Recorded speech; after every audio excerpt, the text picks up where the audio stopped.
Okay, we're going to go ahead and get started. Good morning, private school leaders, and welcome. Thank you for joining today's WCRIS webinar to help you make your annual school safety submissions by January 1st. My name is Michelle Murphy, and I'm the Communications and Member Services Director here at WCRIS Private Schools. It's so great to see all of you. WCRIS is here for our schools and all things related to school safety and to help our schools comply with state law. We're hosting today's webinar to help our schools get their questions answered about the components and process of the required annual school safety submissions so they can meet the deadline with helpful school safety documents. To help us do that, I'm thrilled to be joined today by Patrick Baldwin, a school safety consultant with the Wisconsin Department of Justice's Office of School Safety.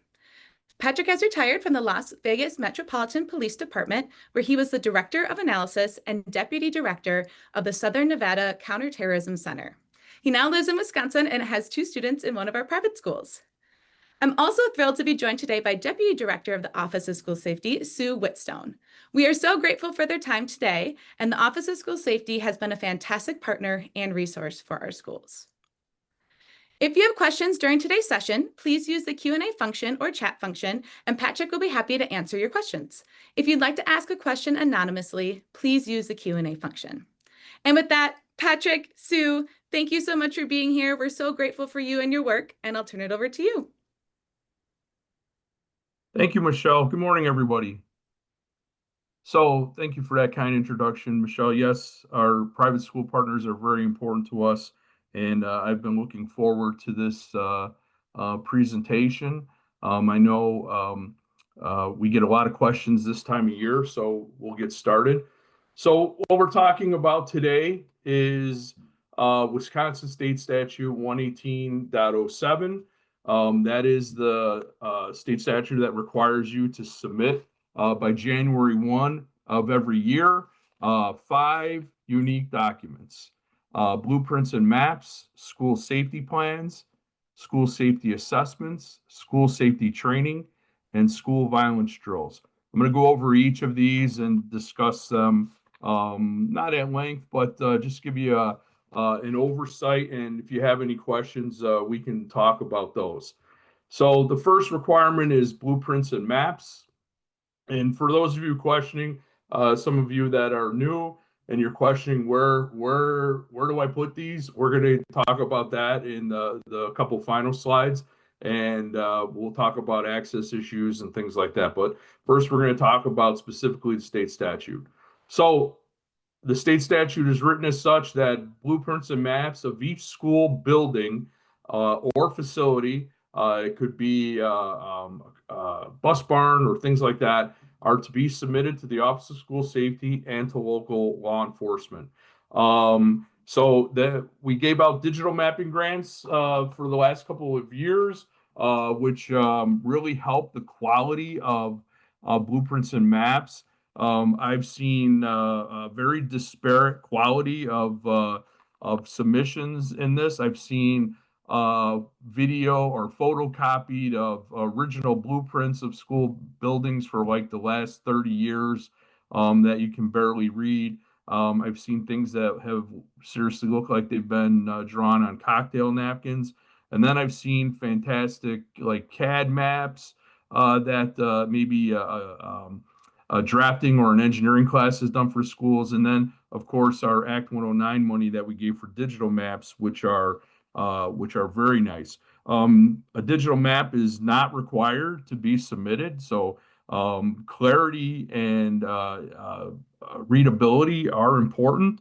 The couple things to think about. One of the reasons that we ask for the blueprints and maps is it's a theory called harm reduction. And harm reduction is that when there is some type of incident, and it could be something like a gas leak or a fire, doesn't necessarily have to be an active shooter incident. The faster the first responders can get to your building, inside your building, to the appropriate classroom, to the appropriate engineering facility or boiler room, the less harm that can be done. So that being shared with your local law enforcement, actually with your fire agencies also is a good idea. But that's the purpose of this.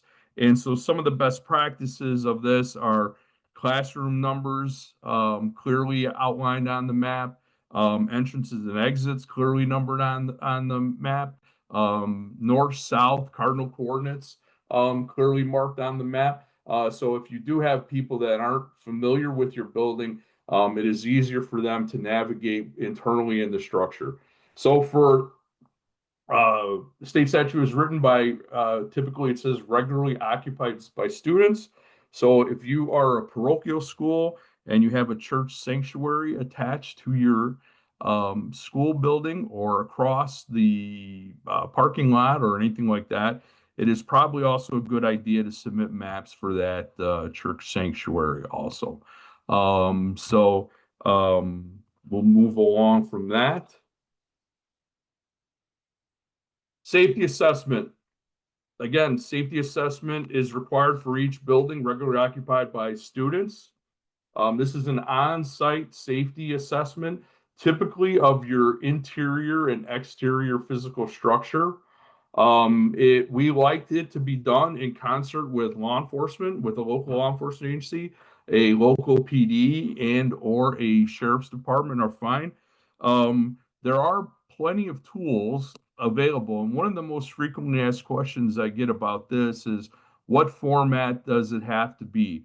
Well, this is a home rule state, so you can decide what works best for you and your law enforcement agency that are going to conduct the assessment.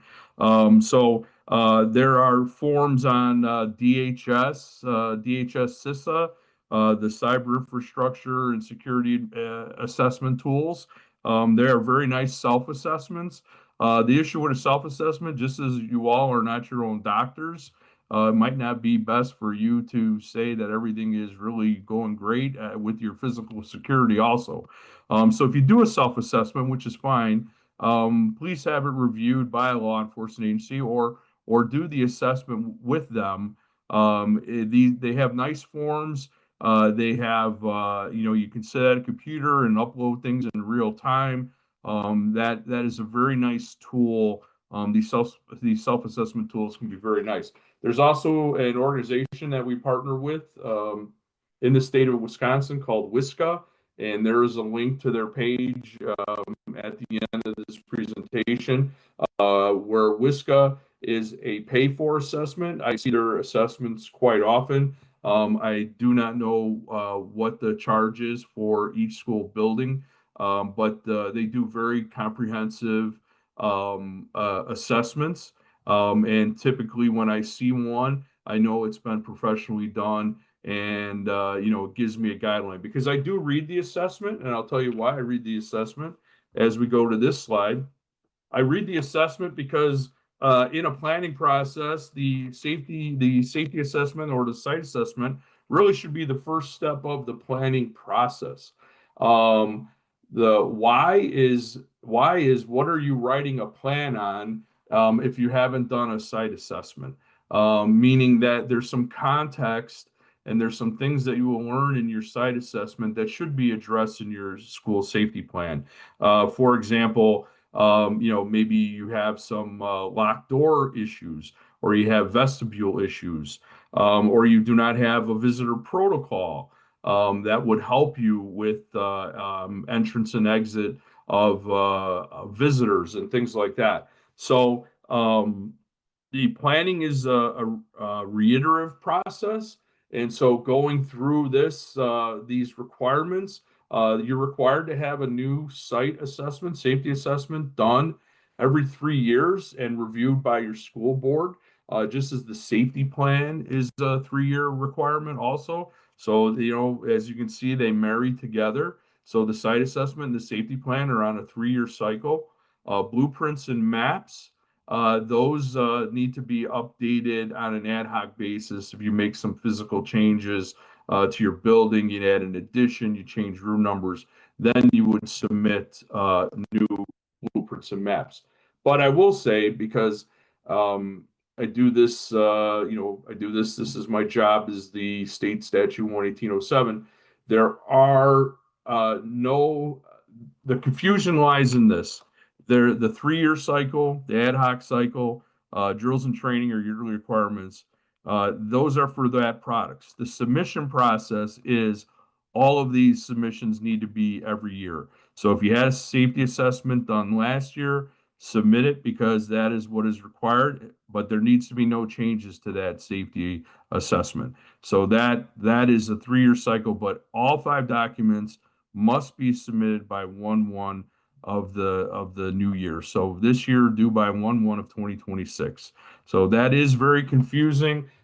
We try and maybe I just confused you more, which my apologies, but all 5 documents are to be submitted every year. Um, and if there's ever any clarifications that you need, you can get in touch with me. My contact information is in the back. So let's talk about your school safety plans again. Patrick, sorry to interrupt. We just had a few Oh, questions in the chat. I think you covered it, but we had a few more people join. So could you just reiterate how often do schools have to do a safety assessment for their building? every 3 years. Perfect. And then if your building doesn't change, do you still have to do that every 3 years? The safety assessment, Yes. That was yes, every 3 years. Every 3 years. Now, the statute is written that again in concert and approved by your school board. So if or governing body, for some schools that just have governing bodies. The issue is that if nothing's really changed, then that safety assessment would be very easy. The requirement for submission is the date conducted it and that's it. We don't. It's not like a math test, and I use this all the time. You don't necessarily have to show us your work. I like to see your work because it helps me and address your plan, and it gives me context when I'm doing a consultation or I'm doing a review. But the submission requirement is the date and the day it was conducted and the day it was approved by the school board or reviewed by the school board. So if nothing has changed, then in consultation with law enforcement, you put a new date, who did it, and then PDF it and submit it. awesome. Thank you. Okay, school safety plans. Again, this is written for each school building regularly occupied by students must be addressed in your plan. And you're going to see a lot of, again, school board governing body shall review your school safety plan every 3 years. There's that. And then we're going to talk more specifics as we go along. This is a lot of DHS FEMA language in here. And so I'm not gonna bog you down with that, like prevention, mitigation, preparedness, response, recovery, things like that are addressed on the next slide. The one good thing about this slide is that it talks about addressing how you're going to conduct your drills and your school safety plan. That is very important because the drills that you do are based on the type of plan that you have. You drill on your plan. So this is what needs to be addressed school violence and attacks. So that would be a protocol such as standard response protocol, Alice protocol, run, hide, fight, craze. Again, the state statute is written that you have the autonomy to develop the plan that works best for your school. Okay, that is and when I said about the FEMA verbiage, school addressing school violence and attacks shows you're prepared, shows you know how to mitigate something, so it meets those buzzwords that FEMA has in those. Okay, so really, the school violence and attacks is the type of plan that you write. Again, like Alice, run, hide, fight. The I love you guys standard response protocol. Okay, that is addressing school violence attacks. Threats of school violence and attacks, you are required to have a threat assessment protocol in your school safety plan. That is our BTAM, behavioral threat analysis method or management. Also, there are other types of threat assessments that could be done. Using our Speak Up, Speak Out hotline is also part of that. The SUSO hotline, where you have a manner of intaking a threat, You have a manner of triaging a threat, and then you have outputs of that threat, meaning is the threat legitimate and the student needs mental health services?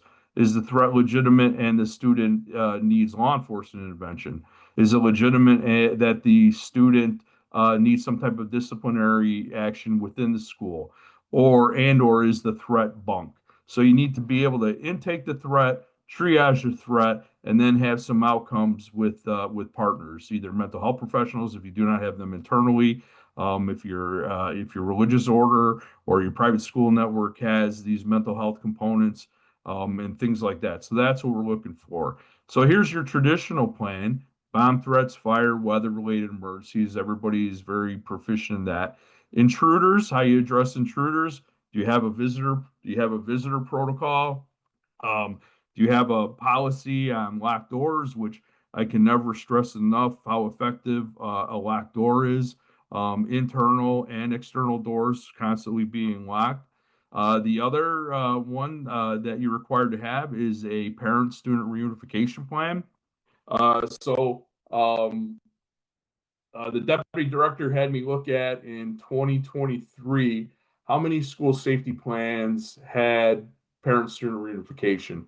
And it was a little bit less than 25% at that time. So if you've noticed, we've been going around the state training on standard reunification method from the I Love You Guys. We are partners with the I Love You Guys Foundation. They're one of our, just as WCRIS is a great partner, so is the I Love You Guys Foundation. And we are master trainers of their standard reunification method and their standard response protocol. So since we've been on tour per se, in the month of August, I drove 871 miles across the state of Wisconsin. Maybe some of you have attended our training. So since we've been on tour doing this training, we have that up to about 75%, which is really tremendous success of this training, and it's tremendous that we're getting the buy-in.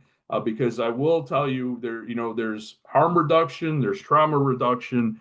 There is nothing more traumatic than if you cannot tell parent A where their young child is. I can't imagine, as Michelle mentioned, my daughters go to private school. I can't imagine showing up to a reunification site and they cannot tell me where my daughters are. It's unimaginable. It's unimaginable to me. So you are required to have that parent-student reunification plan. Doesn't necessarily have to be the standard reunification method. There are ways to do reunification. That are not that. Typically we're looking at some accountability, some roles and responsibilities.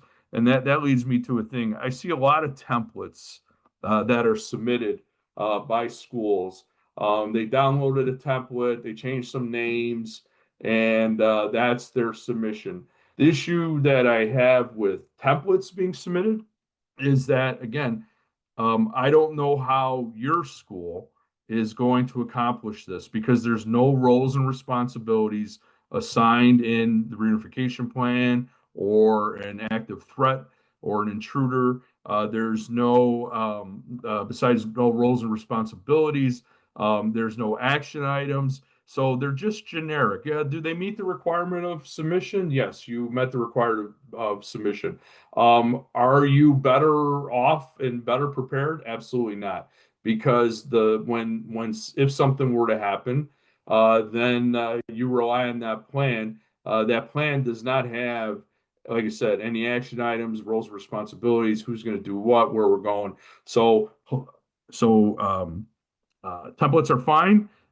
Just flesh them out a little. Again, you have the autonomy to write the plan that works best for you, and you should take that to heart.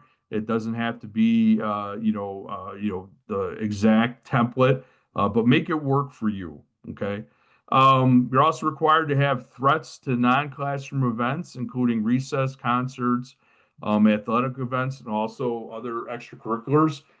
I'll also bring up my daughters go to chapel every Friday in a church sanctuary. That should be included. If you have Friday night lights, Friday night athletic events, Tuesday night girl volleyball, you have an art fair. Those need to be addressed in your plan. How does your plan? How can your plan be implemented in those events? Who is responsible for those events? Do they know your school safety plan? Speaking of reunification, if this is a Friday night, is your reunification site even open? These are the things that need to be addressed because, again, at game time, or if there is an incident, that is not the time to realize that you picked a reunification site and or a rally point that is not open and accessible for you. Okay, so that is a requirement. I wrote this protocol for DOJ. It is in our new version 2 comprehensive safety framework. That is a great read. You can get off our website. Again, anybody have any questions, we can send links out, products out. When the presentation is over, I have some links to things in the back. And these are very good documents to familiarize yourself with. One thing that is not on here that is required is a recovery plan. That is the only that is of all that FEMA verbiage. The recovery plan is the one that is not specifically addressed in the this slide here. And recovery means how are you going to stay in business? The core business of educating your children. So if you were to lose, and like I said, it doesn't have to be anything sinister. It could be weather related, a flood, gas. How do you continue to educate the kids of your school? Is it a virtual learning environment? Do you have another building, a federation school or a partner school that you can use classrooms at? Emergency managers call this a COOP plan, continuing of operations. Again, how do you stay open? So we're looking at academic recovery and physical recovery, at least for the short term. We don't need to know, how you're going to build a new building if you lost a building, things like that. But academic recovery and the short-term physical recovery and emotional recovery. Do you have resources to meet the needs of your staff and student for an incident? Do you have a robust network of mental health professionals on staff, or at least have access to them? That's the kind of COOP plan, continuing operation plan, recovery plan that we are looking for. Things not in your plan. You cannot prohibit anyone from being a mandatory reporter. You cannot prohibit them from calling 911. You cannot prohibiting them from reporting suspicious activity, and not prohibiting them from reporting threats of school violence and or child abuse neglect. That's pretty well outlined in the DPI modules that all new teachers take, and every teacher has to take, I think, every 3 years, maybe it's 5, which is the mandatory reporting of child abuse and neglect, and the mandatory reporting of threats of school violence. Those classes outline your responsibilities as mandatory reporters. Okay, and if you remember from your training, that's kind of what we want to see in the plans, is that you do not prohibit. And I talk to principals a lot, and because I do see in a lot of school safety plans, call the office, call the principal. No, it's against the law. And principals can be shocked, be shocked by this. And my usual response is, I understand that when you're sitting in your office and here comes the whole town's fire department, that it could be embarrassing, or you could be frustrated by not knowing what's going on. But you cannot prohibit anybody from calling 911 and reporting any kind of emergency. Training. This is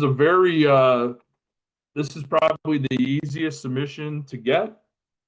And again, the threshold for this is the date the name of the training and the number of people that attended, PDF it, and submit it. So with this training, what we are looking for, the training that I like to see, and again, you have the autonomy to train your staff. I like to see training on your school safety plan during your in service. Okay, so in August, the my other recommendation is as a consultant is to build a school safety calendar. And just remember, in August during in service in the first 3 or 4 days, we are either going to bring a local law enforcement or the principals of the school building. We are going to talk about our school safety plan because remember, you have new staff. You could have new staff. You probably do. There's lots of turnover these days in public and private schools. Let's go over where our rally points are. Let's go over our reunification plan. Let's go over our visitor protocol. Always good to have reminder that meets the threshold for training. Reviewing your school safety plan during your in-service is fantastic training. Those DPI mandatory reporting also meet the threshold for training. Stop the bleed. Again, another good one. We had an initiative about 18 months ago through our newsletter. And if you do not get our newsletter, you should sign up for it through Speak Up, Speak Out Wisconsin, where we talked about reviewing your medical protocols as far as equipment. Are your AEDs within scope? Are your fire extinguishers within scope? Is your stop the bleed kits or any kind of emergency equipment that you have? Are those still, we call that Operation Dust Off. Dust them off and make sure that the quality of the emergency equipment is still within its lifespan. So it's very, very important. So stop the bleed. I see people that pay for training, which is fine. Active shooter training is readily available. If you take one of our classes, like behavioral, the BTAM class that we call it, SRP and SRM that we hold, and some other various trainings we have, those all meet that threshold for training. This bullet point here, training is not drills and drills are not training. That is always very important. There is a lot of double dipping that goes on with submissions. So a drill is actual drill. Drill means you're incorporating some element of your plan. And we're going to talk about that next. So a school violence drill must be reviewed by and signed off on by the school board and governing body of your school. We like to see a written evaluation of the drill. So I did a lockdown drill on 11/11/13/2025. There was 45 students. What went well, what didn't go well, and then have some people sign off. That is A plus. That is an A plus submission. Um, you should drill on your school safety plan. You're required to do one drill a year, statutorily, one drill a year. What best practice says, what the school safety community says that you should do 4 a year. That's best practices to build that muscle memory. So again, if we talk about building out a school safety calendar, you would do the school safety training in August, and then within September, October, you would do a school safety drill. Okay, and that would work out really well for the submission of 1/1 of the new year. So I like this calendar. I promote this calendar with a lot of people. But drills are not training, trainings are not drills. You drill on your plan. We're also very respectful of non-sensorial drills and trauma-informed drills. Non-sensorial meaning, as Michelle mentioned, I'm retired law enforcement. There is no need for someone to run through your building shooting bullets or fake bullets or blanks. There's no reason to have flashbang grenades thrown to simulate what it's going to be like. That is really trauma-inducing to the teachers. Mostly, I can't imagine the kids going through that. So non-sensorial is a best practice. Trauma-informed drills is a best practice. And what I say by that, when you talk about how the state statute is written, they always address by school building. Everything is by school building. And that is because each building is obviously different architecturally and structurally, but most of them are different in the type of students that they house. So you wouldn't drill, shouldn't drill your younger kids as you may drill your older kids. It's a discussion for you to have. And again, you have the autonomy to develop how you do these drills. Um, Trauma-informed drills with younger kids. I've seen a lot of innovative things, and mostly from private schools. A Montessori school in Madison. I saw something really unique, and I've seen it actually showing up because I talk about it. I talk about it so much, and that is they made a game out of a lockdown drill, and they called it Cubs in the Cave. It was great. So there's something in the exterior, the big bad wolf, whatever, and then the teacher is mommy bear and the kids are the cubs, and they went into the cave, which would be their hard corner, out of sight, lights out. So very effective, making a game of it. Again, the kids really don't know, that there's something sinister besides the big bad wolf, or so there are innovative ways to do this. Drill younger kids. We do see I see a lot of hesitancy. I know administrators can get very frustrated with pushback from some of the younger grade teachers on how to drill these younger kids. So there are out of the box ways to address drilling with younger kids. Again, non-sensorial, trauma informed, DOJ, Office of School Safety. We really support that.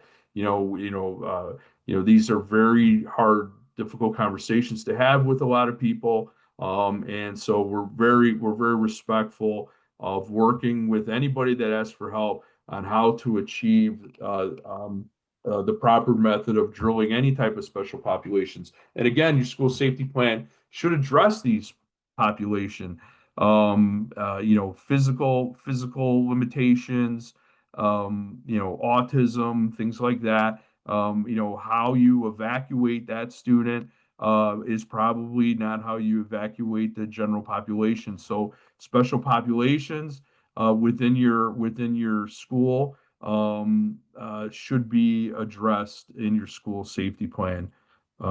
So that again is a best practice. This is a chart that we use because everybody is always very confused on drills.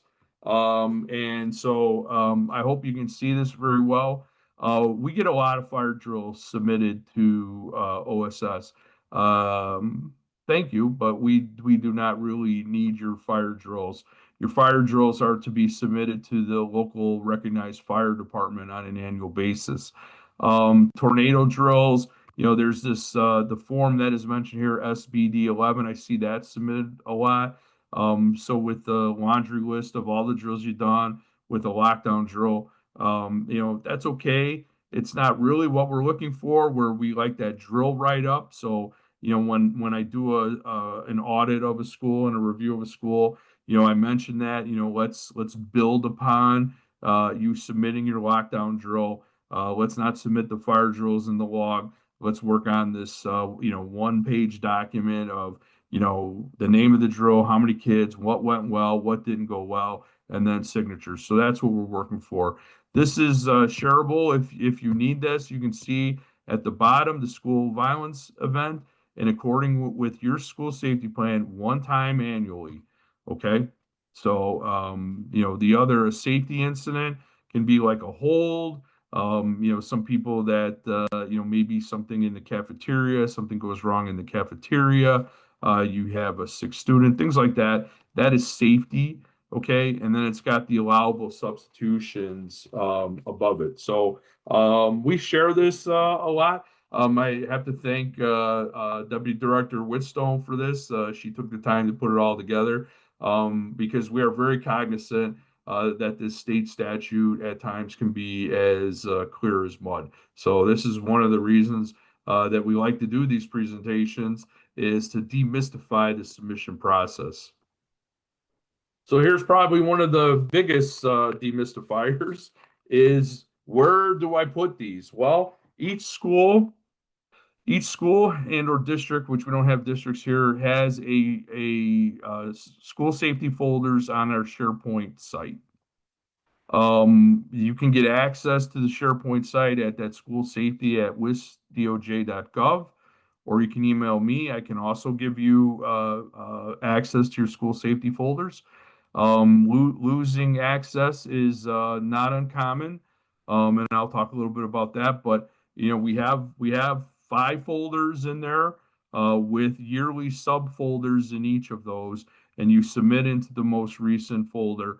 It's used like file manager. You can drag and drop. There is an upload function on it. I'd be more than happy, if you give me a call to go through this process with you. I do it all the time, but it works as like file manager. It's relatively intuitive once you get in it where everything should go. And again, school safety can help. I can help.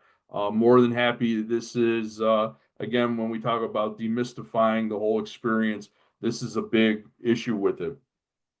So we'll talk a little bit about access. So with access, a lot of schools are on Google email environments. This is a Microsoft product, SharePoint is. And so having some issues between Google and Microsoft is not unusual, and we are not exempt for that. So we have had issues with Google email environments where people are losing their access, and it's easy as just us giving you new access. One of the things that helps with access is that you save your school safety folders in your browser.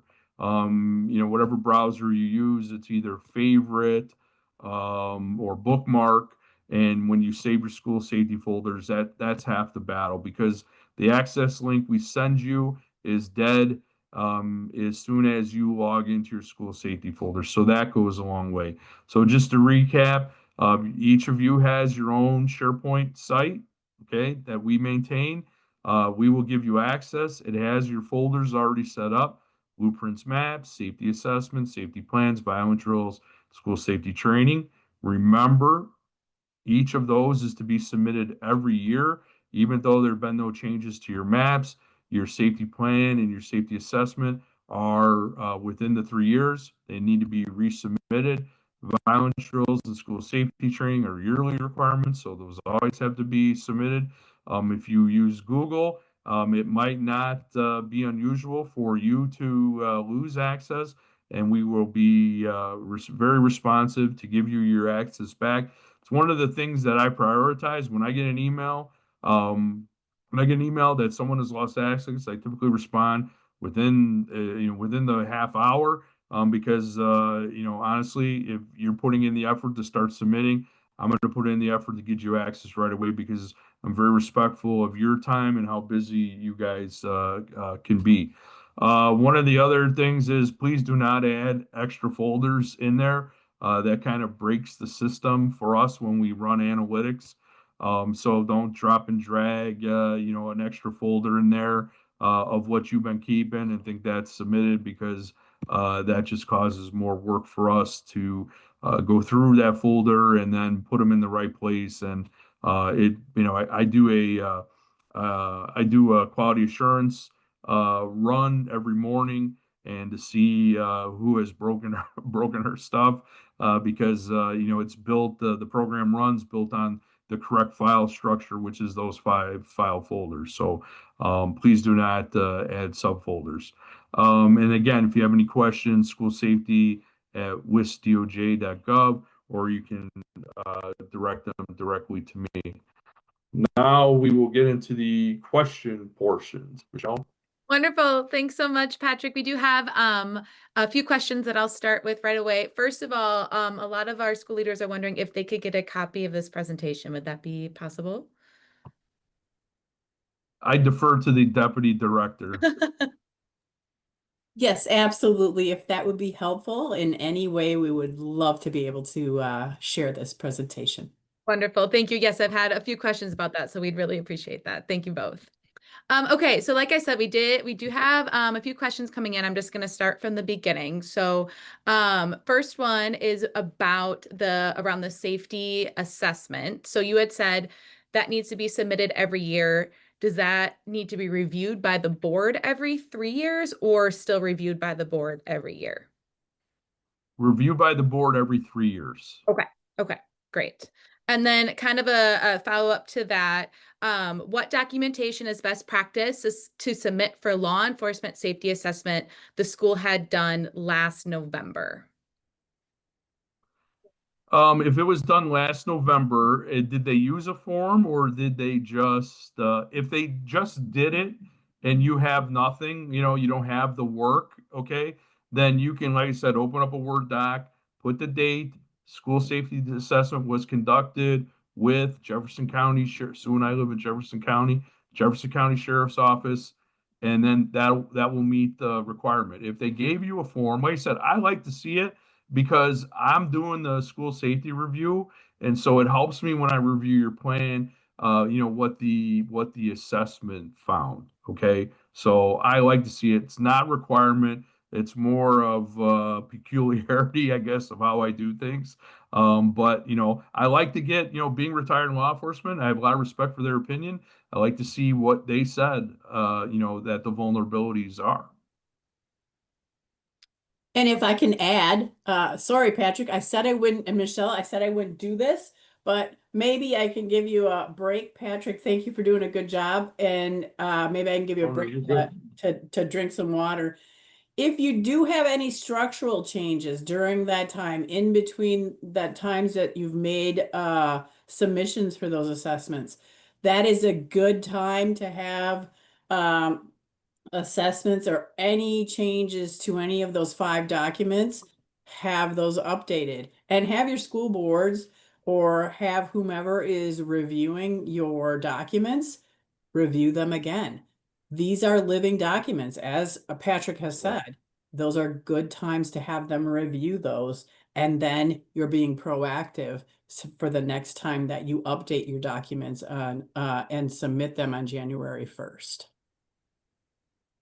Awesome. Thank you. That's actually a Yeah, great. yeah, and I'll just add into that, we work with a lot of schools. We have this side of OSS with Sue, me, and our partner Paul. We are law enforcement, so we do bridge the gap. There's some schools that don't feel comfortable talking with them, or they don't really have that good of a relationship where we can, the expression, we can talk the talk with them. And so we have bridged the gap between schools that have a difficult time with law enforcement, And so, this is a private school network. I've seen where counties and or municipalities have it kind of that their SROs don't spend any time at the private schools, that they're devoted mostly to the public schools.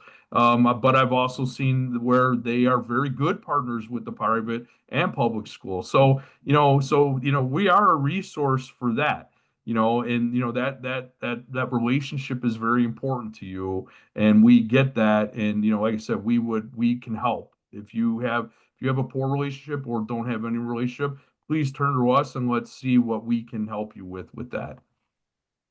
Wonderful. Thank you. Thank you for that. Last question kind of on this topic.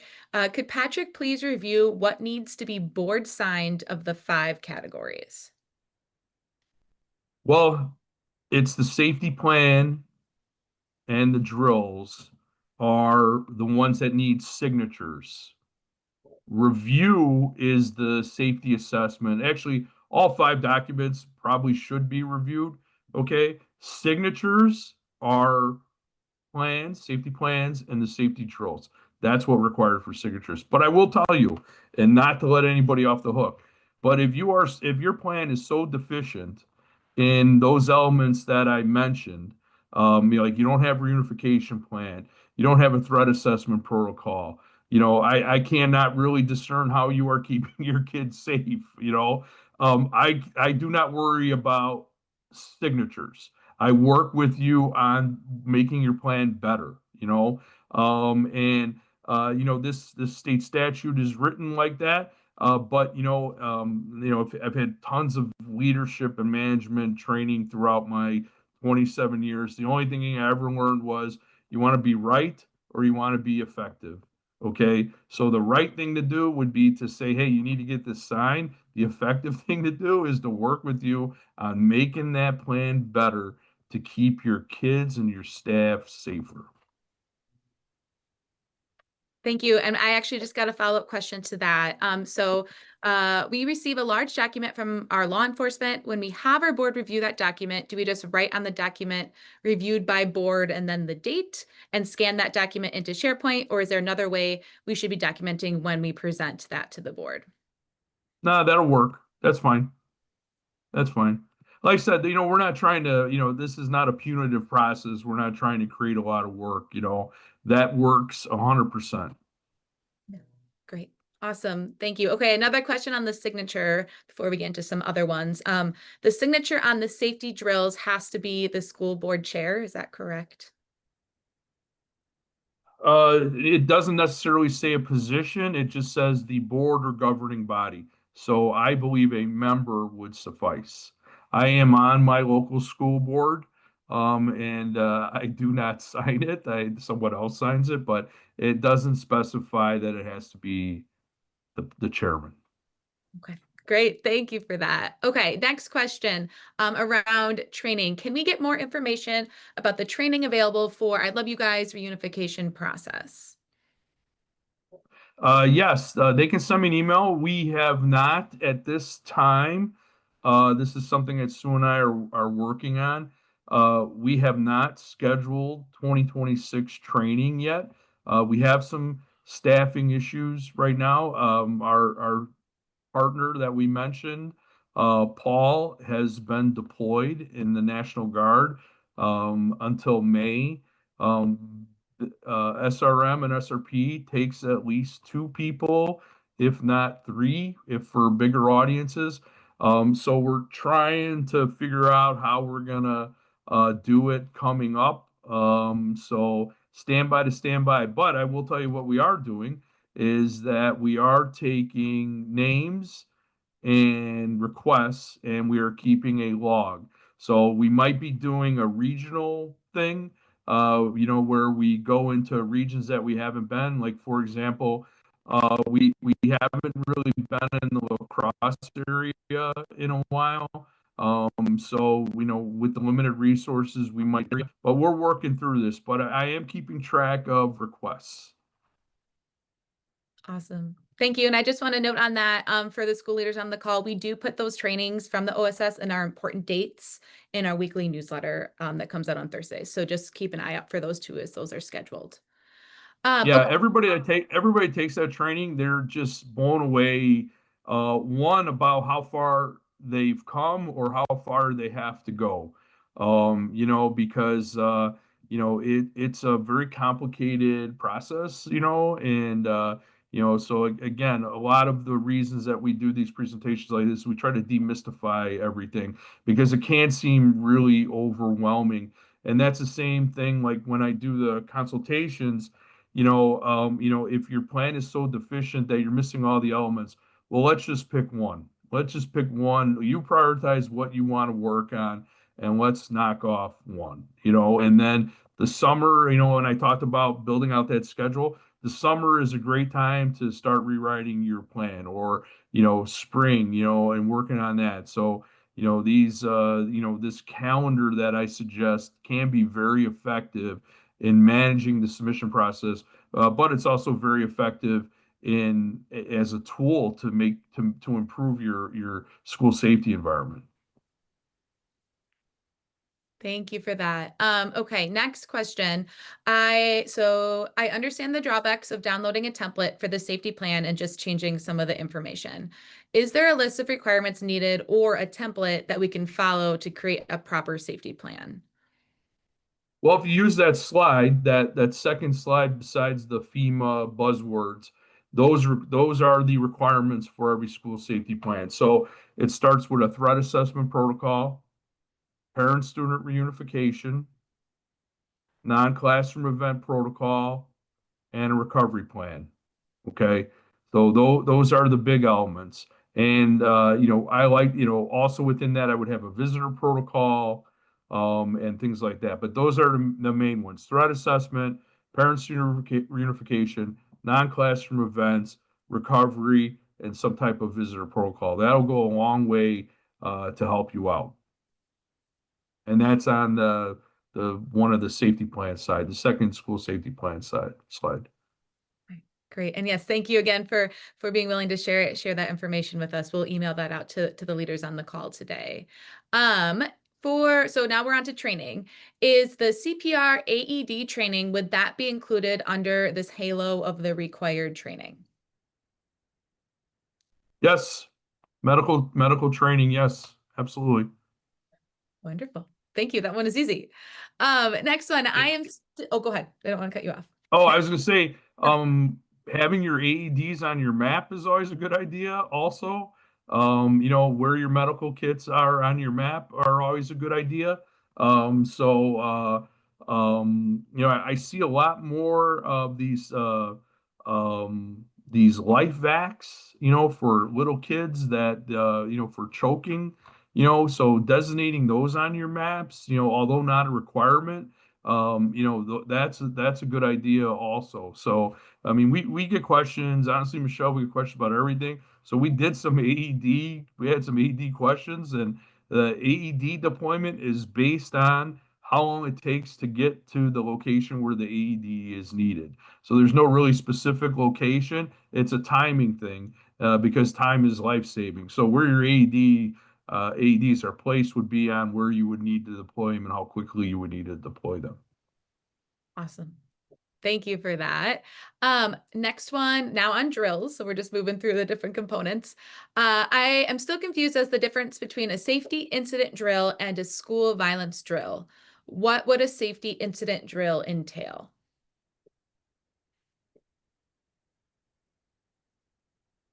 So we are all confused about that at times. Remember, only one drill, so you do not have to submit the safety incident drill to us. A safety incident would be if you're in a high school, per se, in a shop class, and there was an accident in the shop class. How would you handle that shop class incident? Okay, that is a safety incident. An injury, things like that. That is safety. And Sue, you feel free to save me at any given time. So the school safety drill is drilling on your plan. What is in your plan? If you're an Alice school, you would drill on the evacuation and or the lockdown. If you're a standard response protocol, you would drill on the lockdown, evacuation, the secure, which is the old lockout and lockdown sounded too familiar. So you're drilling on your plan. Now you could have safety incidents addressed in your plan, but that's the difference, is that you're drilling on your plan, and it is based on what kind of school are you? Run, hide, fight, Alice, CRIS, which is the civilian run, hide, fight. Are you a SRP school? That's how I look at it. Sue put the chart together, so I will defer to the expert. Yeah, and to clarify with the chart, just so that our office put that together, and we know we can't do things alone. So we worked in conjunction with DPI and the Wisconsin School Safety Coordinators Association, which is also a part of 118.07, that we partner, and we just like we partner with WCRIS. And then we had a bunch of attorneys take a look at all of this so that we knew that we were also following the legal requirements of the state statute.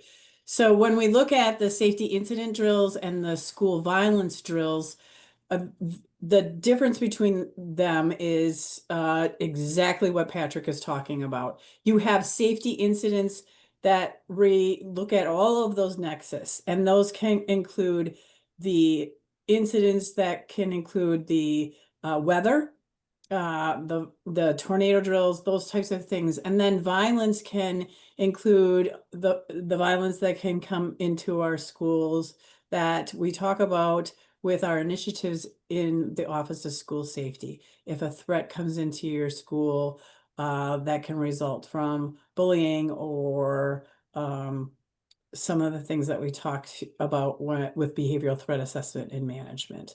And when we come to your schools through our crisis response and recovery. So that is the difference between the incidents and the violence drills. If that helps with Patrick's explanation and then my explanation between the two of those. Hopefully that clears that up a little bit for you and also clears up what we did to put that entire map together, because we do know that there is confusion, and we tried to clear up that confusion as much as we could with that 118.07 legislation that was put together along the way. So thank you. So if we talk about the AED question, right, or what we brought up, that would be a safety incident. If you were to deploy that into a church sanctuary, if you had to deploy that onto the playground, again, look how it all melds together. Non-classroom event protocol, non-classroom event would be recess or your play areas. A safety incident would be how would you deploy that to that? Those are safety concerns. That is not a violence issue, but it is probably, let's agree to that. It's going to be more likely that it's a safety incident than an actual school violence issue. So that's how I look at the actual difference.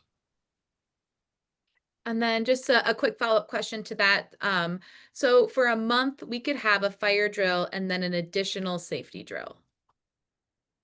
And one can replace the other. That's the beauty of that chart. It shows what replaces, so because the state statute is written that you can replace a fire drill with any of the below.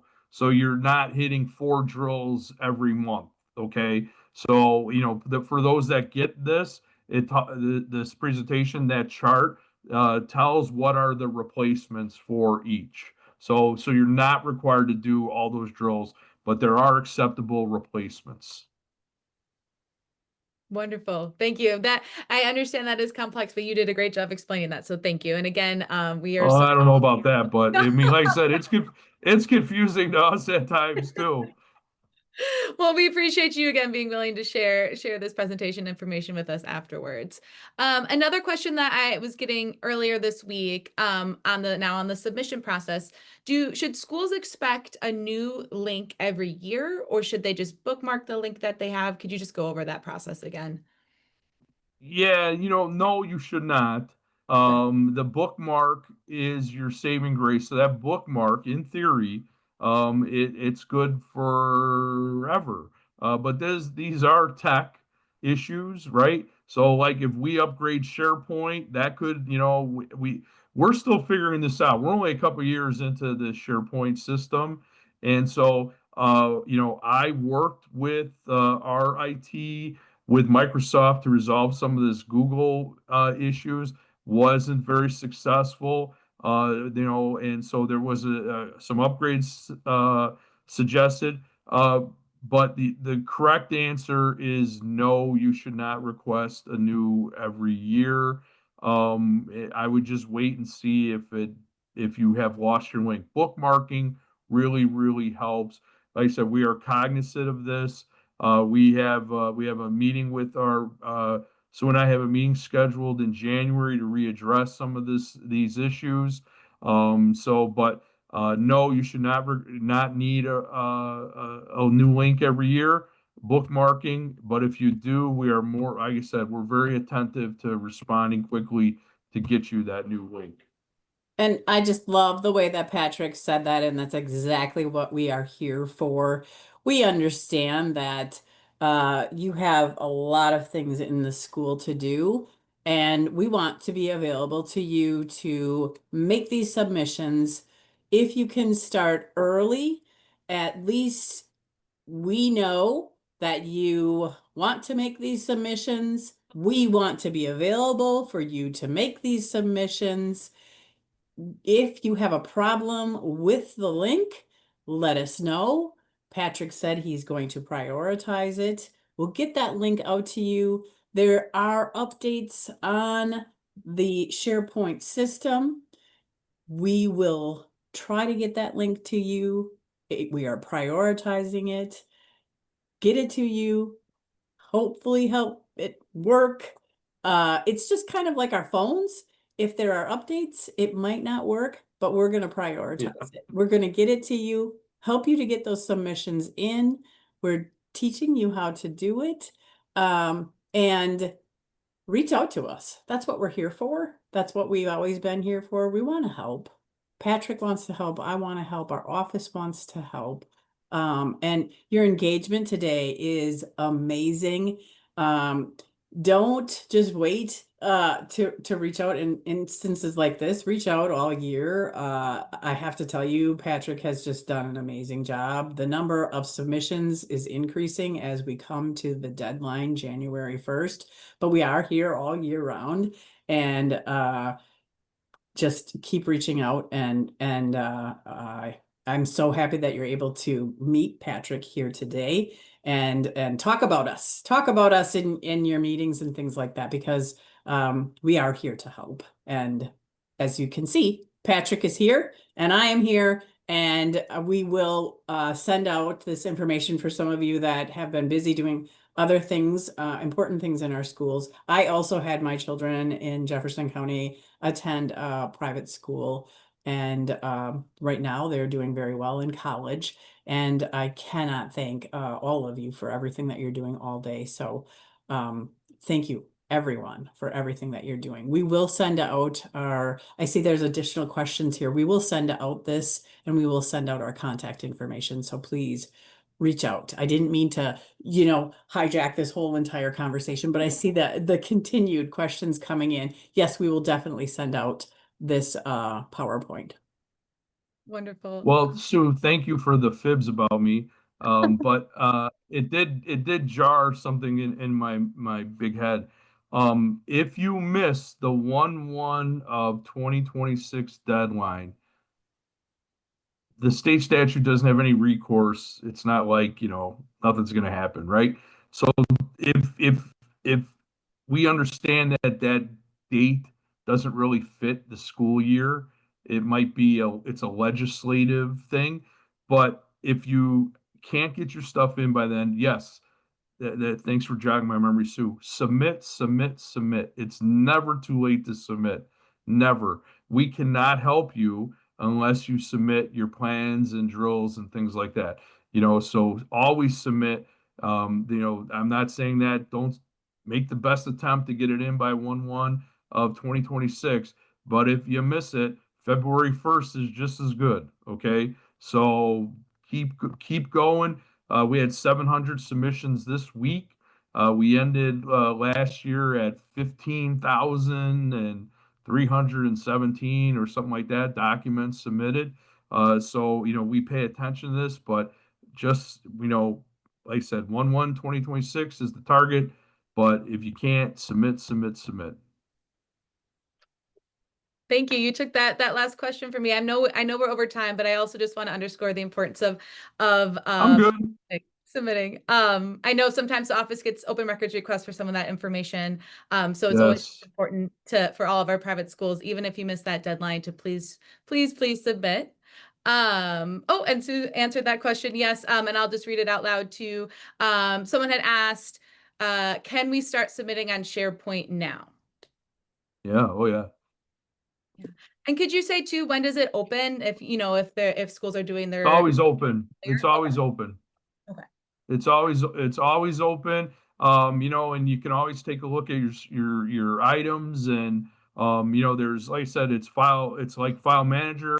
So like if you submitted a map in 2024 but you didn't submit last year, you can right click and say copy to, and then put it in and move to copy to right into the 2026 folder. So it's, there's that. So older items, we keep 5 years of documents in SharePoint. So if we didn't have 5 years, we have a document, and if that document is still good, maps mostly, or within the 3 years for the safety assessment and the plan, you can move that into the new folder.